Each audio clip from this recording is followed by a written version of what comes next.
بالله من الشيطان الرجيم بسم الله الرحمن الرحيم قل جاء الحق وزهق الباطل صدق الله العظيم গতকাল আয়োজিত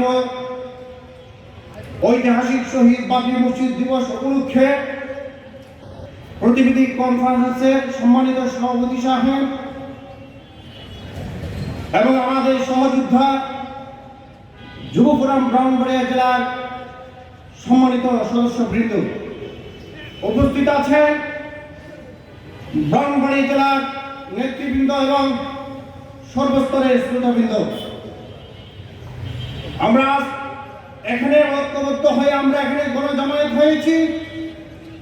প্রতিবাদী কনফারেন্সের মাধ্যমে একটা বিষয় আমি পরিষ্কার করি, ভারত বিগত দিনগুলোতে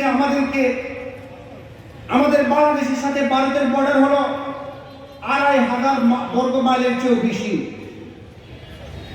এই সীমান্ত দিয়ে প্রতিদিন ভারত মাদক চোরাচালান এবং ইয়াবা ফিন্সি নেশা দ্রব্য যারা কিছু আছে বাংলাদেশের মধ্যে নির্দ্বিধায় ঢুকতেছে।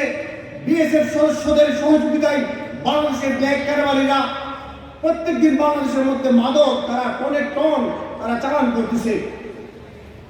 কিন্তু অত্যন্ত দুঃখের বিষয়, এই সমস্ত বিএসএফ সদস্যরা আমাদের বাংলাদেশের মধ্যে একটা গুরু ঢুকতে দেয় না। যদি কোনো চোরা কারবারি বা ব্ল্যাকরা যদি একটা ভারত থেকে গুরু কিনে আনার জন্য যদি চায়, তাদেরকে ব্রাশ ফায়ার করে তাদেরকে সীমান্তের মধ্যে হত্যা করে।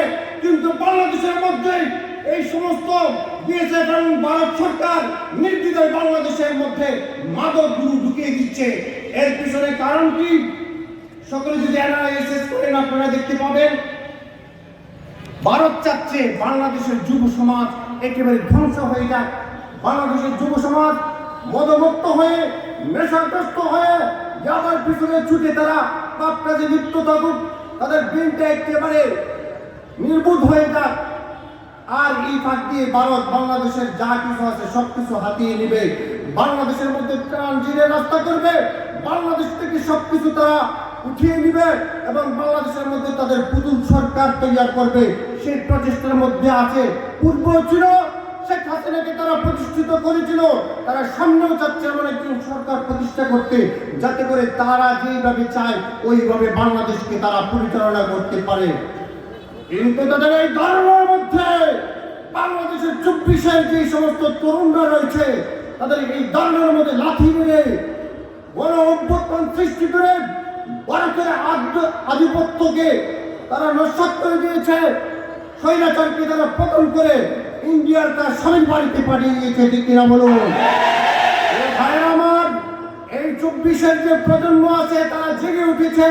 সুতরাং ভারত যতই কৌশল করুক, ইসকন এরপরে হিন্দু বাহাদুর সহ যাদেরকে দিয়ে তারা বাংলাদেশের মধ্যে অস্থিতিশীল পরিবেশ করতে চায়, তাদের সেই আশা কখনো পূরণ হবে না। যদি আজকে এই মঞ্চ থেকে পরিষ্কার করতে চাই, আমাদের ব্রাহ্মণবাড়ির অনেক তরুণ আলেমরা আছে যারা এখনো বিদেশ পালিয়ে বেড়াচ্ছে, তারা দেশের মধ্যে আসতে পারে না। তাদের নামে যে মিথ্যা মামলাগুলো আছে এই মামলাগুলো এখনো নিষ্পত্তি হয়নি। কেন তাদের নামে এখনো মামলা থাকবে, মিথ্যা মামলা? তারা কেন কোর্টের দ্বারস্থ হতে হবে? আমি পরিষ্কার বলে দিতে চাই, আইনের প্রতি শ্রদ্ধা রেখে আমাদের নেতা কর্মীদের নামে যে সমস্ত মিথ্যা মামলা হয়েছে, একটা মামলা যদি কোর্টের মধ্যে বহাল থাকে, আমরা রাজপথে নেমে এই সমস্ত মামলাগুলোকে নিষ্পত্তি করতে এবং এগুলো থেকে বেকুতুর খালাস দিতে আমরা রাজপথ দখল করবো ইনশাআল্লাহ। সেই ডিক্লার দিলাম। নাসরুম মিনাল্লাহি ওয়া ফাতহুন করিম। আসসালামু আলাইকুম।